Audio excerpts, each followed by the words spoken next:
Bismillahirrahmanirrahim. Assalamualaikum warahmatullahi wabarakatuh.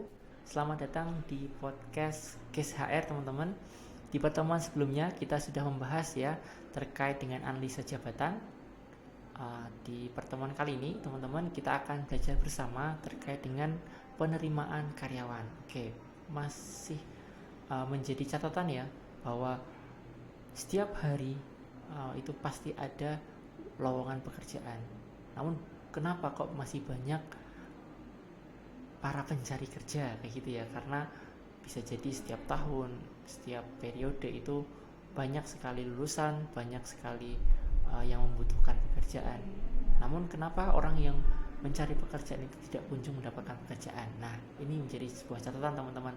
Apakah kita pekerjaannya cuma mencari kerja atau untuk meningkatkan kualitas diri sehingga layak untuk bisa di dalam perusahaan yang kita tuju. Oke, beberapa proses ya dari teori kemudian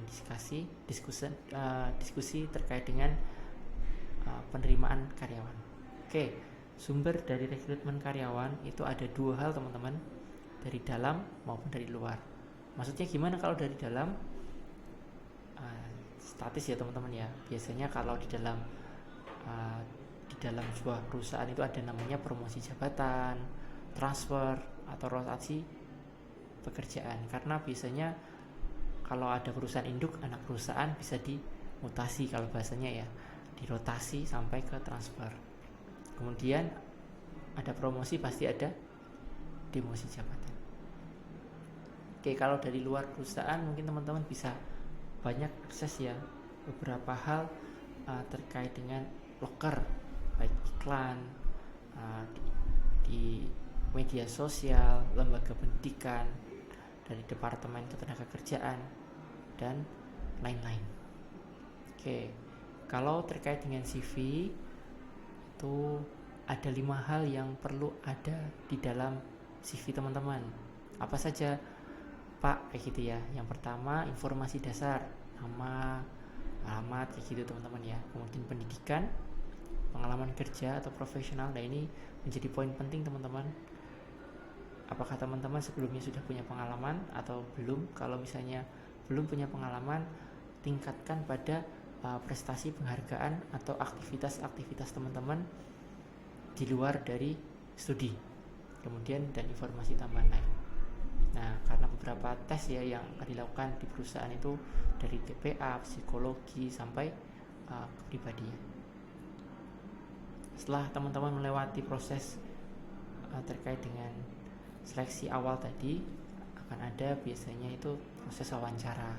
Nah, terus hal-hal apa saja yang perlu dilakukan gitu ya. Nah, ini teman-teman ada salah satu tips yang untuk membuat teman-teman bisa maksimal di dalam proses wawancara. Yang pertama, ada persiapan sebelum, selama wawancara, dan setelah wawancara. Nah, terkadang ada beberapa yang kita ini terlewatkan.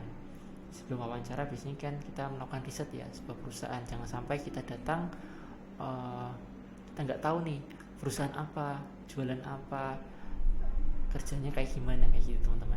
Kemudian juga perhatikan cara berpakaian. Nah, saya berikan contoh teman-teman. Kalau teman-teman mendaftar di sebuah perbankan, ingat pakaian apa yang sesuai. Nah, bisa pakai putih yang rapi. Kalau bahasanya itu necis kayak gitu teman-teman. Tapi berbeda kalau teman-teman melamar di bengkel. Nah, maka teman-teman harus pakai necis, enggak ya? Lebih santai. Disesuaikan dengan tempat kerja yang kita akan tuju. Kemudian kalau selama wawancara tetap jadilah diri sendiri. Kemudian komunikasi yang efektif, tunjukkan kekuatan. Kalau ada kelemahan, bagaimana kelemahan itu bisa ditunjang dari kekuatan yang ada. Kemudian kalau biasanya ditanya ada pertanyaan, berikanlah pertanyaan kepada recruiter. Nah, biasanya yang terlewatkan itu yang setelah wawancara. Nah, biasanya yaudahlah kita tunggu aja. Nah, padahal sebenarnya ada tips ini teman-teman. Setelah wawancara itu perlu teman-teman kirimkan email atau pesan dari recruiter ya, tanda teman-teman mengucapkan terima kasih atas kesempatan yang diberikan. Kemudian minta feedback ya dari recruiter, kira-kira terkait dengan hasilnya bisa didapatkan kapan. Kalau misalnya 1 minggu belum ada, perlu teman-teman untuk follow up. Kalau misalnya nggak ada respon, jangan memaksa.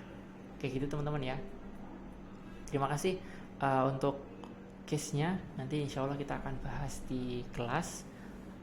Ini teori terkait dengan awal bagaimana proses di dalam penerimaan karyawan di sebuah perusahaan. Terima kasih. Sampai jumpa di podcast selanjutnya. Wassalamualaikum warahmatullahi wabarakatuh.